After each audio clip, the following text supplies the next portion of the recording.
Be me, Everly. I'm in my early 50s. My life, for the most part, has been a success story I wrote myself. I live in a nice, minimalist apartment with a great view of the city.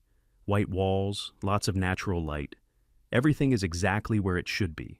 I'm a writer. I've published a few books and have a steady gig writing opinion pieces for a well-known online publication. My work focuses on social dynamics, female empowerment, and deconstructing the old, tired structures we all live under. It's important work. I get emails from women all over the country telling me I've given them a voice. I have a partner, a good man, or at least a man who is trying his best to be good. He's an architect, listens when I talk, and nods at all the right times. My social circle is tight, smart, and agrees with me on everything that matters. We have wine nights and talk about politics, art, and the exhausting reality of living in a world still so shaped by men. By all objective measures, my life is orderly, meaningful, and successful, except for the deafening silence that has consumed one corner of it. My son, Nova, who is 24, has not spoken to me in almost 4 months. It wasn't a dramatic fight with yelling and slammed doors. It was a quiet, clean break, like a rope being cut. One day he was my son, the next he was a stranger who shared my DNA. My texts go unread, my calls go straight to voicemail. I even sent him a letter, a real one, with a stamp. Nothing. My partner tells me to give him space. My friends tell me I did the right thing. But every morning, I wake up with this cold knot in my stomach. It all goes back to one evening late last summer, a Tuesday or a Wednesday, I think. It was raining. I remember the rain because it was making streaks on my big living room window, and I was thinking it looked like the city was crying, a silly, poetic thought. I was planning out my next article, something about the subtle ways men try to claim emotional space in conversations. Then my buzzer rang. It was Nova.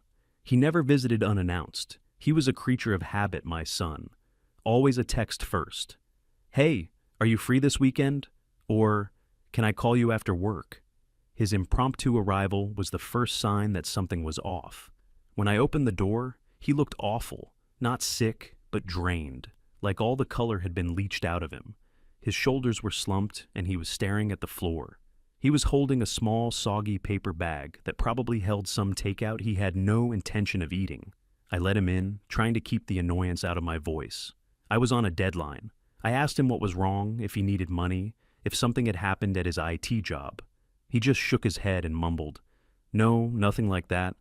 He sat on my expensive gray sofa, the one I tell guests not to put their feet on, and just stared at the rain-streaked window. He looked so small in that big empty room. I made us some tea, trying to fill the silence with the mundane sounds of kettle and cup. I put the mug down in front of him and sat in the armchair opposite, my professional listening chair. I was ready to dispense some maternal wisdom, solve his problem in under an hour, and get back to my article. He finally started talking. It came out in a trickle at first. He said work was fine, his apartment was fine, everything was fine, but he said it with the voice of someone describing the weather on another planet. Then he looked at me, really looked at me for the first time that night, and his eyes were just hollow. He told me he was lonely. It wasn't the way a person says they're lonely when they just need a night out with friends. It was a deep, structural loneliness, the kind that gets into your bones. He described his life to me, a life I thought I knew, but clearly didn't. He talked about going to work, coming home, making dinner for one, watching something on a screen, and then going to bed, day after day. He said his friends were all pairing off, getting engaged, moving in with girlfriends. Their social circle was shrinking and changing into a collection of couples. He was being left behind. He tried, he said. He really tried. He talked about the dating apps, the endless swiping, hours spent crafting a profile, choosing the right pictures, trying to seem interesting but not trying too hard. All for nothing. A match here and there that would fizzle out after 3 messages. A date once every few months with someone who looked bored the entire time. He said he felt invisible, like he was behind a pane of glass, watching everyone else live their lives. He wasn't angry or bitter when he said it. He sounded defeated, resigned. He said, "I just don't know what's wrong with me, Mom. I'm a good person. I have a good job. I'm not a bad-looking guy. But it doesn't matter. It feels like I'm not even in the game." I listened, but as the words came out of his mouth, my mind was already working. I wasn't just his mother in that moment. I was a cultural analyst. I was hearing his personal pain, but I was filtering it through the lens of everything I'd written about. I saw the patterns, the social scripts, the male expectation. When he finished, he just sat there, looking into his tea as if the answers were at the bottom of the cup. He had opened up his chest and shown me the empty space inside. He was vulnerable. He was asking for his mother. And I gave him a lecture. I didn't mean for it to be a lecture. In my mind, I was helping him. I was giving him the tools to reframe his situation. I started by telling him that this feeling of loneliness was a common symptom of a society that teaches men they need a woman to feel complete.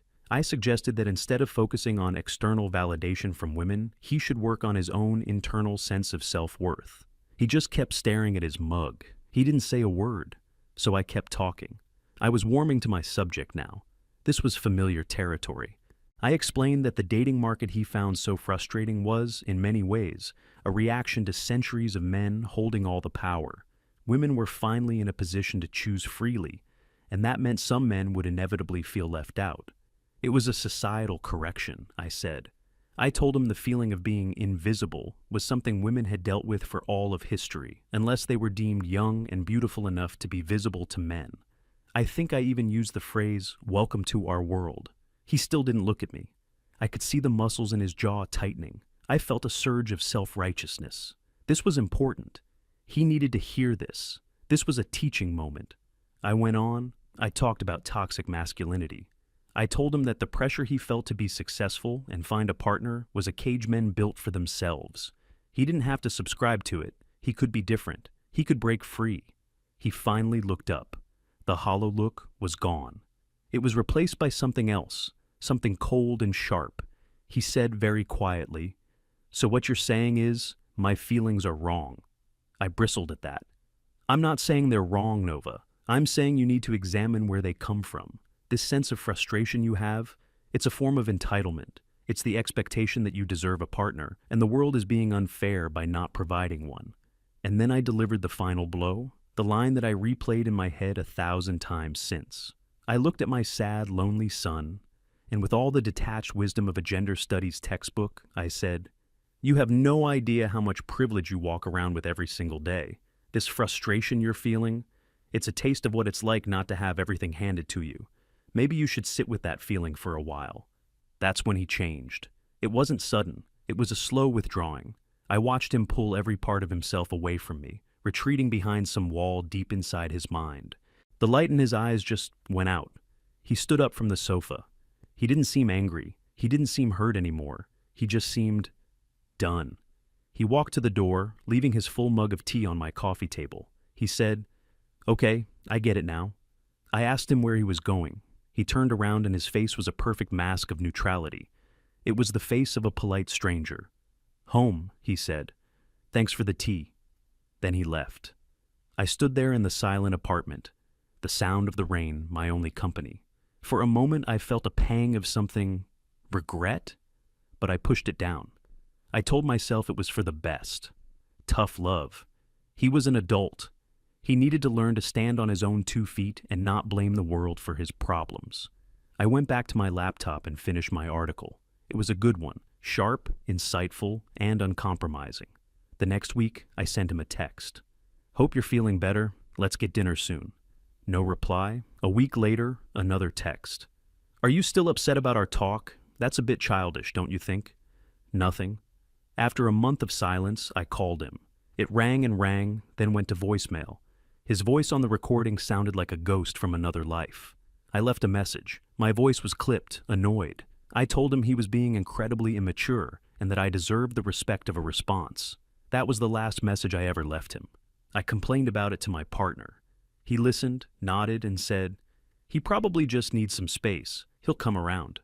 He was trying to be supportive, but he was useless. He didn't understand the dynamic. I had a much more productive conversation with my friend Sarah over lunch.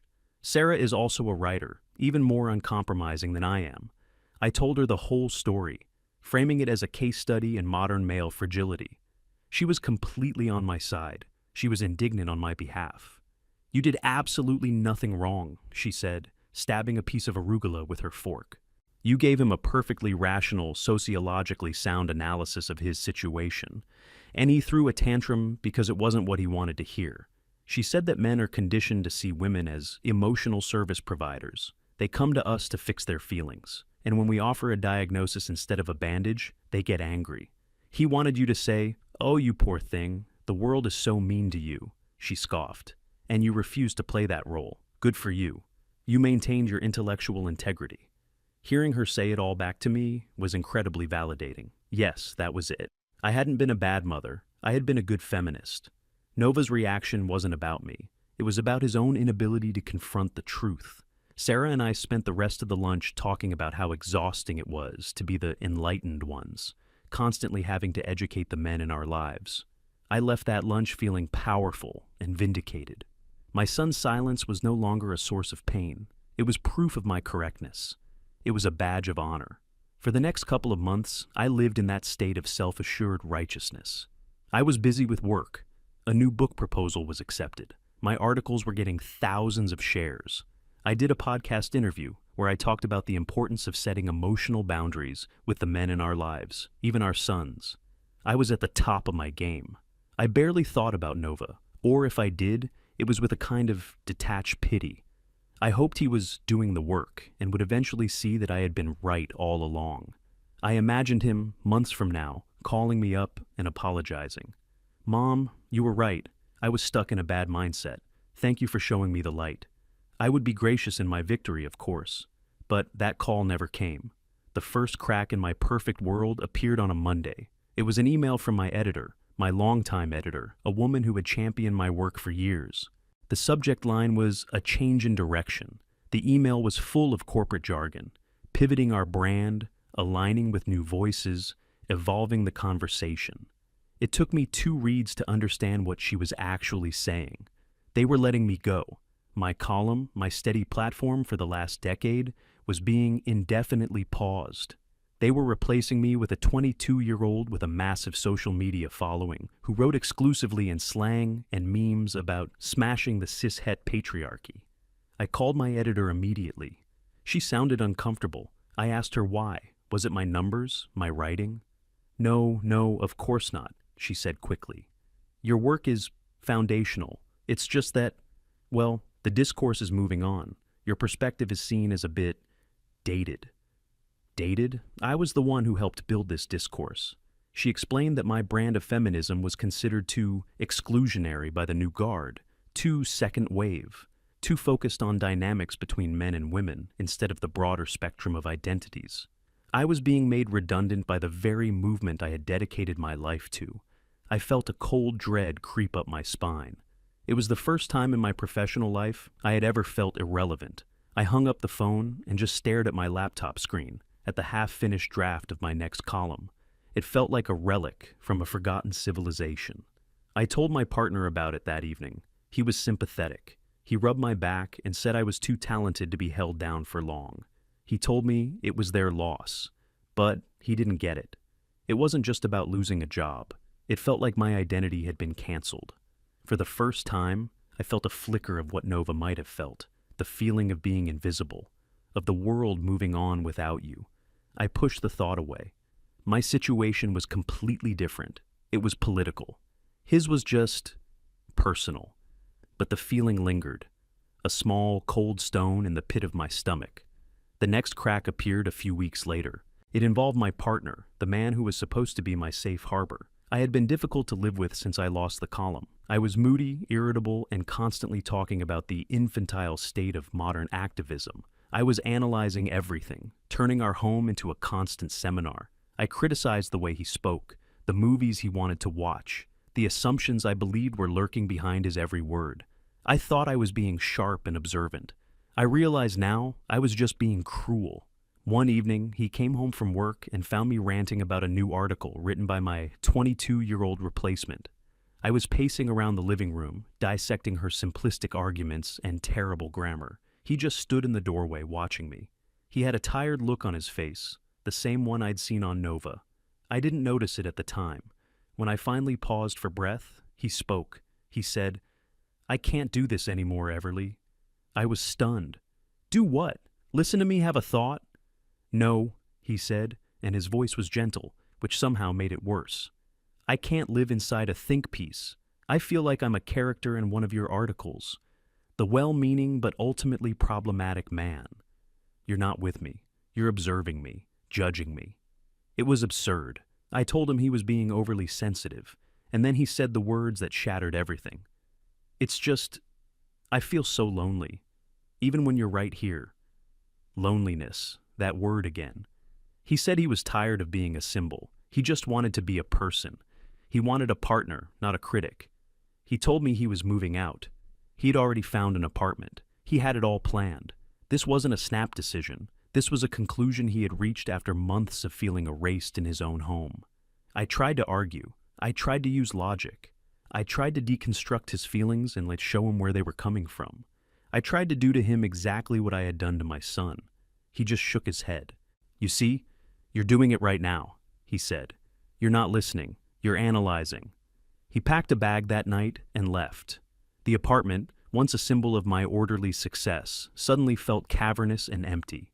The silence he left behind was a physical thing. It pressed in on me from all sides. I had lost my job and my partner in the space of a month. My carefully constructed world was crumbling, and I had no idea why. I did the only thing I could think of. I called Sarah. I needed my friend. I needed her to tell me I was right, that the world was wrong, that this was all just a temporary setback.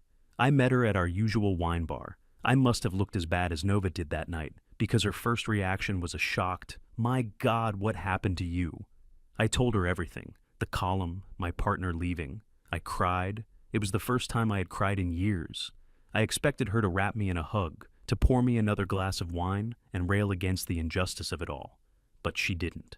She listened, yes, but she had a strange, distant look in her eyes. When I finished, she patted my hand awkwardly. "Well," she said, her voice lacking its usual fire. "That's a lot." I waited for the outrage on my behalf. It didn't come.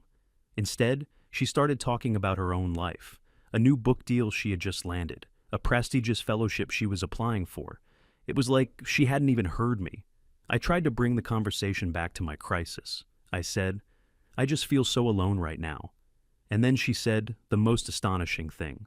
She sighed, a little impatiently, and said, "Everly, you need to get some perspective. You're a successful woman. You have savings. You own your apartment. So your boyfriend left you and you lost the column. It's not the end of the world. You're strong. You'll be fine." She dismissed my pain. She minimized it, repackaged it, and handed it back to me as a minor inconvenience. She was treating me exactly, precisely, the way I had treated my son. The irony was so thick I could have choked on it. I just stared at her. This woman who had been my closest ally, my intellectual sparring partner, my friend. And I saw her for what she was. Not a friend, but a colleague. My pain was boring to her because it didn't fit the narrative. It was just a messy personal problem, and she had more important things to think about. I realized that our entire friendship was built on a shared ideology, not genuine human connection. The moment I needed a person instead of a political ally, she had nothing to offer me. I made an excuse and left. I walked home through the city streets, but I didn't see any of it. I was trapped in my own head, replaying that conversation, and the conversation with my partner, and the conversation with my editor. It was a chain reaction, and I was starting to realize that the first link in that chain was the night my son came to me for help. I got back to my empty apartment. The silence was heavier than ever before. I sat on the gray sofa where Nova had sat. I looked at the window. It wasn't raining tonight. The city was just a collection of cold, indifferent lights. And for the first time, with no one left to validate me, with no theories to hide behind, I allowed myself to face the truth. I had been wrong. Not just a little bit wrong. Catastrophically, fundamentally, soul-crushingly wrong. My son's pain was real. My partner's pain was real. My pain was real. And my entire intellectual framework, the philosophy that had guided my life and my career, had failed to account for any of it. It was a system for explaining the world, but it was useless for living in it. It had given me a career, but it had cost me a family. I sat there for hours as the night deepened. The full weight of my arrogance, my cold, clinical dismissal of my own child's suffering, came crashing down on me, and I finally understood what that look on Nova's face was, right before he walked out of my life. It wasn't anger or hate. It was grief. He was mourning the loss of his mother, and he had done it right in front of me. The days that followed were a blur. My life, once so structured and purposeful, became a formless void. I had no articles to write, no partner to talk to, no friend to call. The silence in my apartment was no longer just an absence of sound. It was an active presence. It mocked me. I'd wake up in the morning, and the first thing I'd feel was this crushing weight on my chest. For the first time, I understood what people meant by despair. It wasn't a sharp pain, but a dull, constant ache, a gray filter over everything. I tried to distract myself. I went to museums, but I couldn't focus on the art. I went to the library, but I couldn't read. The words just swam on the page. All I could do was think. My mind, which I had always considered my greatest asset, had become my personal torture chamber. I replayed the conversation with Nova over and over again, every word, every gesture. I remembered the hopeful, desperate look in his eyes when he first started talking, and the way it died when I began my analysis. I had taken his raw, human pain and treated it like a bug under a microscope. I classified it, labeled it, and explained it away until it was no longer his pain, but a data point in my grand theory of everything, my intellectual integrity, as Sarah had called it. What a joke. It was intellectual cowardice. I was so terrified of any feeling that didn't fit neatly into my worldview that I pathologized it. My son came to me because he was drowning, and I explained to him the socio-historical context of water. One afternoon, desperate for some kind of human connection, any kind, I did something I hadn't done in over a decade. I called my ex-husband, Mark, Nova's father. Our divorce had been amicable on the surface, but emotionally messy. We were just too different. I saw the world as a system of power dynamics to be dismantled. He saw it as a collection of individuals trying their best. He was a history teacher, grounded in facts and human stories. I found him frustratingly apolitical. He found me exhausting. I didn't even know if he would answer, but he did on the second ring. His voice was exactly the same, calm, steady. I didn't know what to say. I just started talking, and it all came spilling out. The column, my partner leaving, Sarah's dismissal, and finally the horrible truth of what I had done to Nova. I wasn't making excuses. I wasn't framing a narrative. I just laid the ugly facts out on the table. He listened patiently, without interrupting. He let the silence hang for a moment after I finished. I expected him to say, "I told you so," or to take some satisfaction in my downfall. But he didn't. He just sighed, a deep, weary sound. "I'm sorry to hear all that, Everly. I really am. But I can't say I'm surprised." "What do you mean?" I asked, my voice small. "About Nova," he said. "You finally did it. You finally managed to analyze all the humanity out of him." His words were blunt, but not unkind. They were just true. "He called me, you know," Mark continued, "the night after he talked to you." My heart stopped. "He did?" "Yeah. He was a mess. Said he felt like he'd just lost his mom. He said he finally understood that you would never be able to see him as just a person. He would always be a gender to you." I flinched. "A gender, not a son?" Mark went on. "I told him what I always knew. Your ideology is a fortress, Everly. It protects you, but it also traps you. And there's no room in there for anyone else. Not really." We talked for a while longer. He told me Nova was doing okay. He'd thrown himself into his work. He was quiet, but he was resilient. Mark had told him to just focus on building a life for himself, on his own terms. Before we hung up, Mark said something that stuck with me. "You know, for all your theories about men and power," he said, "you've never understood the simple terror of being a young man in this world, the fear of being useless, the fear of being invisible and unloved. It's not a privilege, Everly. It's a burden, and your son tried to share that burden with you, and you told him it wasn't real." After that call, something inside me broke for good. It was the last wall of my self-defense, the final lingering idea that I was somehow the victim in all of this. I wasn't. I was the architect of my own isolation. The world hadn't turned against me. I had turned against the world, or at least the messy human parts of it that didn't fit my theories. The next few weeks were spent in a state of quiet reflection. I started to clean out my apartment, not just tidying up, but a deep purge. I boxed up a lot of my books, the dense academic texts on social theory. They looked different to me now, not like sources of wisdom, but like stacks of bricks. The very bricks I had used to build my fortress. I put them in storage. I didn't want to look at them anymore. I started walking through the city, not with a destination in mind, but just to watch people. I saw men and women on their lunch breaks laughing.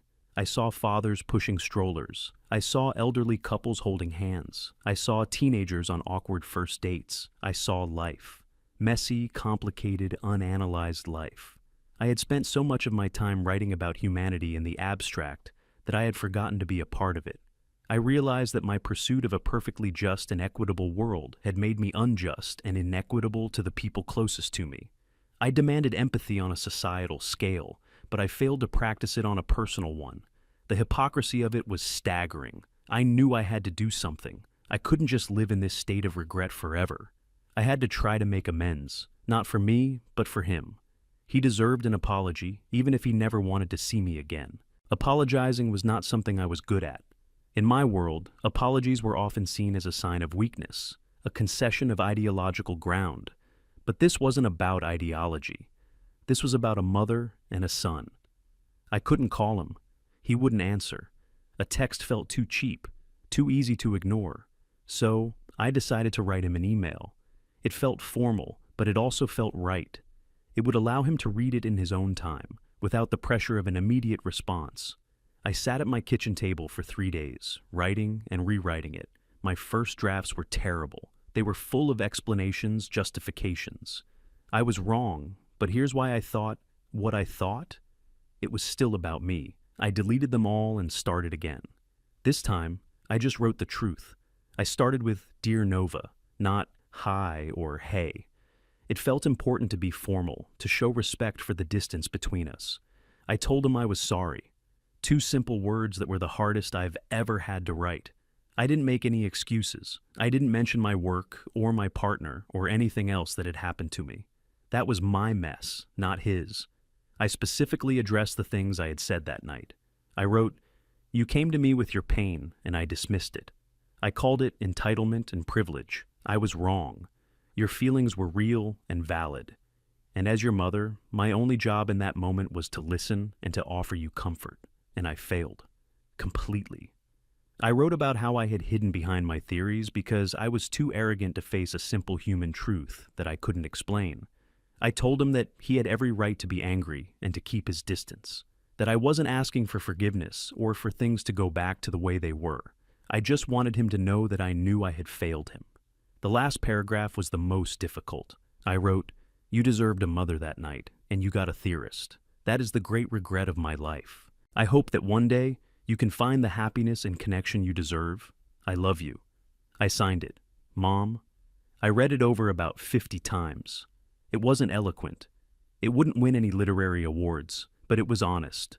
With my heart pounding in my chest, I hit send. The moment it was gone, I felt a strange mix of terror and relief. I had done the only thing I could do. The rest was up to him. I spent the next few days in a state of suspended animation. Every buzz of my phone made me jump. Every notification sound was a potential verdict. I expected nothing, or rather, I prepared myself for nothing. For the silence to just continue, now punctuated by my final unanswered plea.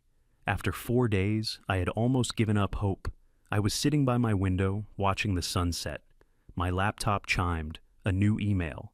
My hands were shaking so badly I could barely use the trackpad. The sender was Nova. The subject line was blank. I clicked it open. The body of the email contained only a single sentence. It wasn't what I had hoped for, but it was more than I deserved. It wasn't absolution. It wasn't a reunion. It was just a fragile, uncertain beginning. The email said, "Thank you for the apology, Mom. I need some more time." I read it again and again. Time. He needed time. He hadn't said no.